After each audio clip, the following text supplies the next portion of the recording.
प्रदेश Congress committee के आह्वान पर नवागढ़ में कांग्रेस पदाधिकारियों ने प्रेस वार्ता कर राहुल गांधी की लोकसभा से सदस्यता रद्द करने व 2 साल की सजा देने के मामले पर आक्रोश जताते हुए कड़ी निंदा की।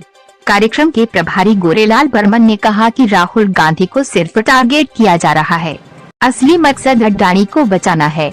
राहुल ने सिर्फ एक ही सवाल पूछा था कि अडानी की सेल कंपनी है, उसमें 20,000 करोड़ रुपए किसने इन्वेस्ट किया, ये रुपए किसके हैं। संसद में अडानी पर राहुल के भाषण के ठीक 9 दिन बाद बीजेपी के एक विधायक ने मामले को फिर से तूल दे दिया। ये बीजेपी की उस दीर्घकालीन योजना का हिस्सा है जिसमें कोई भी उनसे सवाल करे तो उन्हें चुप करा दिया जाता है। विपक्षी नेताओं, सामाजिक कार्यकर्ताओं, ईडी, सीबीआई व झूठे मामलों का इस्तेमाल कर निशाना बनाया जा रहा है। कांग्रेस अखिल भारतीय की सदस्य मंजू सिंह ने कहा कि सरकार की तरफ से कार्रवाइयां उनके किए गलत कार्यों के उजागर होने के डर और किसी भी कीमत पर जनता के ध्यान भटकाने की कोशिश के तहत हो रहा है। सिंह ने कहा कि भाजपा धोखेबाजों को सिर्फ बचाने का काम कर रही है। सभी हमारे कांग्रेस के कार्यकर्तागण और सभी सीनियर जूनियर सभी लोग यहाँ उपस्थित हैं। आज लोकतंत्र के चौथे स्तंभ का आह्वान हम सब कर रहे हैं, क्योंकि आप सबकी महती जिम्मेदारी और बहुत बड़ी भूमिका होती है जो लोकतंत्र में को बचाने के लिए आप सब अदा करते आ रहे हैं और आगे भी करते रहेंगे। आपसे हम ये उम्मीद करते हैं। दुनिया का सबसे बड़ा लोकतांत्रिक देश भारत, जहां पर लोकतंत्र के ऊपर खतरा मंडराने लगा है, जहां पे भ्रष्टाचार के ऊपर यदि आवाज उठाई जाती है तो वो उस आवाज को दबाने का प्रयास किया जा रहा है। महंगाई के ऊपर यदि बात की जाती है तो ईडी का छापा पड़ता है।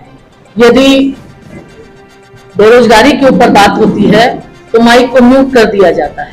तो इस प्रकार की जो परिस्थितियां बनी हुई है, इसके कारण लगातार राहुल जी जो है वो संसद में अपनी बात उठाने का प्रयास कर रहे हैं, लेकिन उनकी बात को जो सुनाना चाहते हैं, जनता के बीच में लाना चाहते हैं, विपक्ष की महती भूमिका अदा करना चाहते हैं, तो उनकी आवाज को दबाया जा रहा है। और इसका जीता जाता उदाहरण अभी हम लोगों को सबके सामने आया कि जब संसद में अपनी बात वो रख रहे थे तो माइक को म्यूट कर दिया गया था।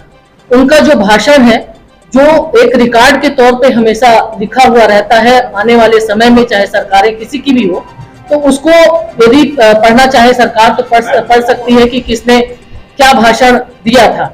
उसको वहां से हटा दिया गया है, मिटा दिया गया है। तो ये आखिर ये कारण क्या है और राहुल जी का सवाल क्या था? उन्होंने सवाल ये पूछा था कि अडानी जी से आपके संबंध क्या है। 20,000 करोड़ रुपए जो पैसा सेल कंपनी में जो लगा हुआ है, वो पैसा कहां से आया और किसका है? आप जब भी मोदी जी और अडानी जी एक साथ प्लेन में यहां से विदेश जाते हैं तो आप दोनों एक साथ जिस परिस्थितियों में आप एक साथ रहते हैं, आप लोगों का संबंध क्या है? और जब आप विदेश जाते हैं और विदेश से वापस आते हैं तो जहां भी आप गए हैं, वहां से आने के बाद वहां की बड़े जो ठेके हैं वो अडानी जी को कैसे मिल जाते हैं? तो ये सब जो सवाल था, ये सवाल उन्होंने उठाया।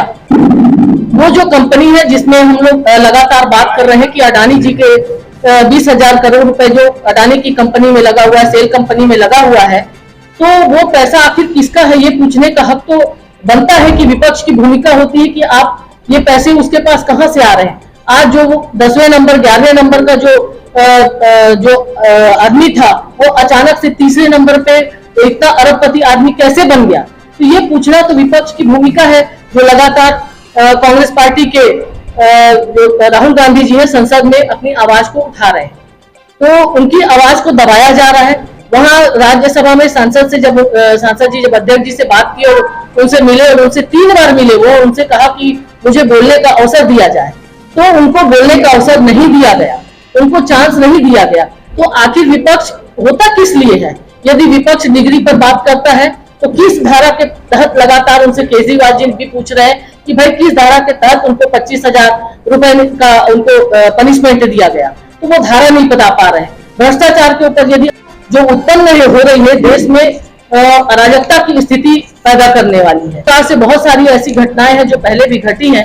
डेट वाइज में आप लोगों को चर्चा करना चाहूंगी राहुल जी के बारे में कि 13 अप्रैल 2000 को कर्नाटक के कोलाब में चुनावी भाषण राहुल जी के द्वारा दिया जाता है और 16 अप्रैल 2019 को बीजेपी के विधायक उमेश मोदी के द्वारा एफआईआर दर्ज कराई जाती है गुजरात में। जबकि नियम ये कहता है कि पहले आप वही जहां पर उन्होंने भाषण दिया वहां पे अपराध दर्ज होना चाहिए, तो वहां पे अपराध दर्ज न होकर दूसरे स्टेट में अपराध दर्ज किया जाता है। 7 अप्रैल 2022 को शिकायतकर्ता ने अपना जो FIR जो बने उसको वो उच्च न्यायालय से उसकी वापसी की मांग करते हैं, उसको रोक दिया जाता है।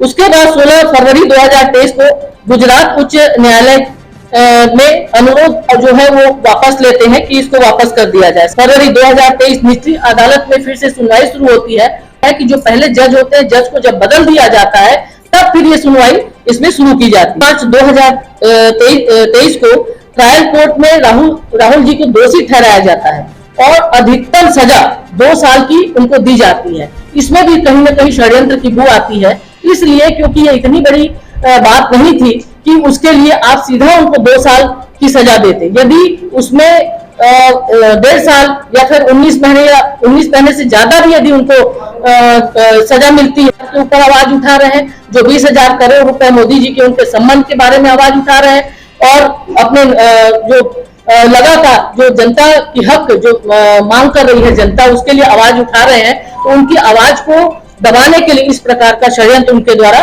किया गया है।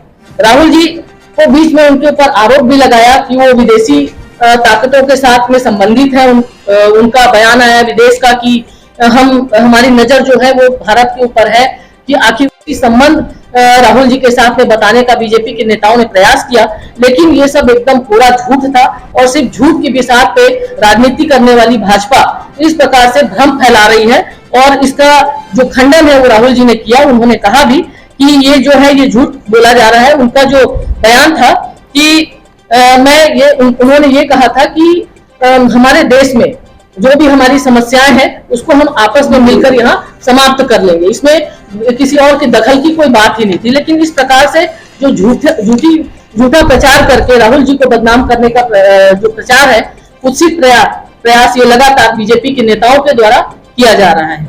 अगले आप लोगों ने देखा होगा कि ललित मोदी, नीरव मोदी, इन लोगों ने भारत के पैसे को लेकर यहाँ से विदेश चले गए और उन्होंने मोदी जो उनका सरनेम है इसके ऊपर उन्होंने सवाल उठाया। तो स्वाभाविक है ना कि यही तो कहा उन्होंने कि ललित मोदी, नीरव मोदी और नरेंद्र मोदी, इसमें सबके पीछे मोदी क्यों है। उन्होंने ये तो नहीं कहा कि पूरे मोदी चोर हैं, लेकिन उसको किस प्रकार से उसको परिवर्तित किया गया और राहुल जी को बदनाम करने के और उनको फंसाने का इस प्रकार से षड्यंत्र बीजेपी के द्वारा किया गया।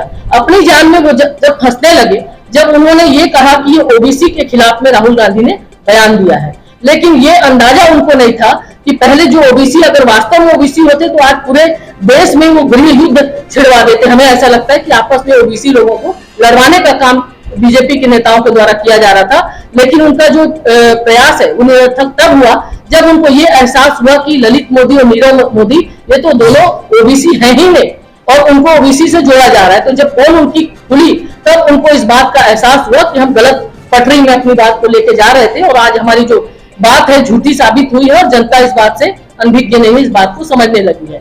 तो इस प्रकार से राहुल जी को लगातार फंसाने का प्रयास किया जा रहा है। राहुल जी को पहले पप्पू बोल के उनकी छवि को खराब करने का प्रयास किया गया, लेकिन जिस प्रकार से वो 4000 किलोमीटर लगभग जब वो पद यात्रा की और सभी धर्म के लोगों को लेकर, सभी जाति धर्म, छोटे बड़े बच्चे महिला सभी लोगों को लेकर जब उन्होंने इतनी लंबी पद यात्रा जब उन्होंने शुरू की और उसका जब समापन हुआ तो नरेंद्र मोदी उसके समापन के होते होते तक डर की जो भावना है वो उनके में इतनी ज्यादा भर गई कि आज वो घबरा कर किस प्रकार से राहुल जी की आवाज को दबाने का प्रयास किया जाए, इसी के पीछे आज उनका पूरा बीजेपी का जो तंत्र है वो काम कर रहा है।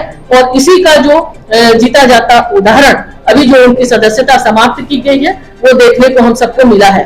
आज हम सब आपके बीच में आए हैं, इसका हमारा कारण यही था कि चूंकि आप चौथे स्तंभ हैं और चौथे स्तंभ जो है भारत की जो लोकतंत्र को बचाने में आप सब अपनी भूमिका अदा करें। आप सब जनता के बीच में हमारी बात को लेकर के जाएं, क्योंकि हम जनता की लड़ाई लड़ रहे हैं। ये सिर्फ पार्टी की कोई लड़ाई नहीं है कि कांग्रेस पार्टी सिर्फ इस लड़ाई को लड़े, ये यहाँ तक सीमित नहीं है। अब ये पूरे देश की जनता की लड़ाई है, क्योंकि देश की जनता की आवाज उठाने का प्रयास विपक्ष कर रही है। जब पुराने समय में हम सब यदि पलट कर जाएं तो हम देखने को हमको मिलेगा कि जब इंदिरा गांधी जी थी तो विपक्ष में अटल बिहारी वाजपेयी जी को चाहती थी कि वो आए और वो विपक्ष में आए ताकि एक सशक्त भूमिका विपक्ष का अदा हो, वो अपनी बात रखे और सरकार की जो संचालन में यदि कोई गलतियां हो रही हो तो उसको हम सुधार सके। लेकिन आज जब मोदी जी प्रधानमंत्री है तो विपक्ष की आवाज को दबाने का प्रयास कर रहे हैं, उनको डराने का प्रयास कर रहे हैं, चाहे कभी वो हथियार के रूप में ईडी काम करता है, कभी सीबीआई काम करता है। तो ये जो षड्यंत्र है ये बहुत ही दुखद है और ये सब आवाज हम आपके बीच में लेके आए कि आप सब हमारी जनता की आवाज बन के हमारी बातों को उनके तक पहुंचाएं, उनको बताएं कि ये सब लड़ाई हम सबको मिलके आगे आने वाले समय में हम सबको लड़ना पड़ेगा। मैंने अपनी बात आप लोगों को रख दी। यदि कोई सवाल हो तो पालिका के ऊपर तो किसी प्रकार का कोई आरोप नहीं है हमारी तरफ से, न हम उनके ऊपर कोई सवाल उठा रहे हैं, लेकिन परिस्थितियां ऐसी बन रही है कि आज जस्टिस है वो खुद इस बात को बोल रहे हैं कि हमको बोलने की आजादी नहीं है, हमको जो बोलना है वो हमको बोलने नहीं दिया जाता है। तो ये तो खुद वो लोग बोल रहे हैं, इसमें हमारे तरफ से किसी प्रकार का कोई सवालिया निशान हम सब नहीं लगाते। हमको पूरा न्यायपालिका के ऊपर भरोसा है और विश्वास भी। अभी जिस सब्जेक्ट से हो रहा है उसी में पत्रकार रहे थे, उसको आप अलग से ले लीजिएगा, अलग से पूछिए। नहीं, ईडी के खिलाफ में आवाज लगातार उठाई जा रही है कि भाई भ्रष्टाचार, यदि हम यही कह रहे हैं कांग्रेस के सभी नेतागण की जब कांग्रेस में यदि कोई होता है तो वो भ्रष्टाचारी होता है, ये आरोप बीजेपी के द्वारा लगाया जाता है। और उसी कांग्रेस के नेता जब बीजेपी में शामिल हो जाते हैं तो वो वॉशिंग मशीन में धुल के वहां पे चले जाते हैं, भ्रष्टाचार का आरोप उनसे समाप्त हो जाता है। तो ये जो है दोहरा चरित्र इनका समझ से परे है और विरोध जो है विरोध लगातार हो रहा है, लेकिन विरोध कहाँ करना है हमको, इसका भी तो समझना पड़ेगा कि हम विरोध कहाँ कर रहे हैं, किसके सामने कर रहे हैं। सुनेगा कौन जब सरकार जो हमारी केंद्र सरकार है, जो प्रधानमंत्री है, प्रधानमंत्री किसी पार्टी के नहीं होते, पूरे देश की और जनता के लिए होते हैं, तो उनको तो निष्पक्ष रूप से इसका निर्णय करना चाहिए। लेकिन आज वो एक पक्ष में होकर सिर्फ विपक्ष के लोगों के ऊपर इस प्रकार से ईडी का छापा पड़ना, उनको मानसिक रूप से प्रताड़ित करना या डराना, मैं ये समझती हूँ कि वो इतना डरे हुए हैं कि वो लोगों को डरा के अपने डर को कम करने का प्रयास कर रहे हैं। देखिए वो है कि नहीं है, ये तो अब जो रिकॉर्ड है उसके ऊपर तय होगा कि वास्तव में ओबीसी है या नहीं है। इसके ऊपर मैं अभी सवालिया निशान है जो बिना तथ्यों के मैं नहीं उठा पाऊंगी या नहीं बोलना चाहूंगी, लेकिन फिर भी ये बात जरूर है कि आज जब प्रमाणित हो रहा है कि आपका जो सर्टिफिकेट है वो फर्जी है, उसके ऊपर लगातार आप पार्टी के लोग या और भी बहुत सारे लोग उस पर सवाल उठा रहे हैं। तो चूंकि वो देश के प्रधानमंत्री हैं, वो सिर्फ पार्टी की या फिर एक अंदरूनी उनका मामला नहीं हो सकता, वो देश का मामला है। जब आम आदमी के ऊपर सवालिया निशान उठता है कि यदि किसी चीज में नौकरी करे, राजनीति करे या कहीं भी करे, तो आपको एफिडेविट, अपने मार्कशीट और सभी दस्तावेज है वो आपको सही देना पड़ता है। तो आप तो प्रधानमंत्री हैं, आपको तो बड़ा दिल दिखाते हुए दस्तावेजों को सबके सार्वजनिक करना चाहिए, पर ये छुपाने का जो प्रयास उनके द्वारा किया जा रहा है, कहीं ना कहीं ये उसमें कुछ दाल में काला या पूरी दाल काली है।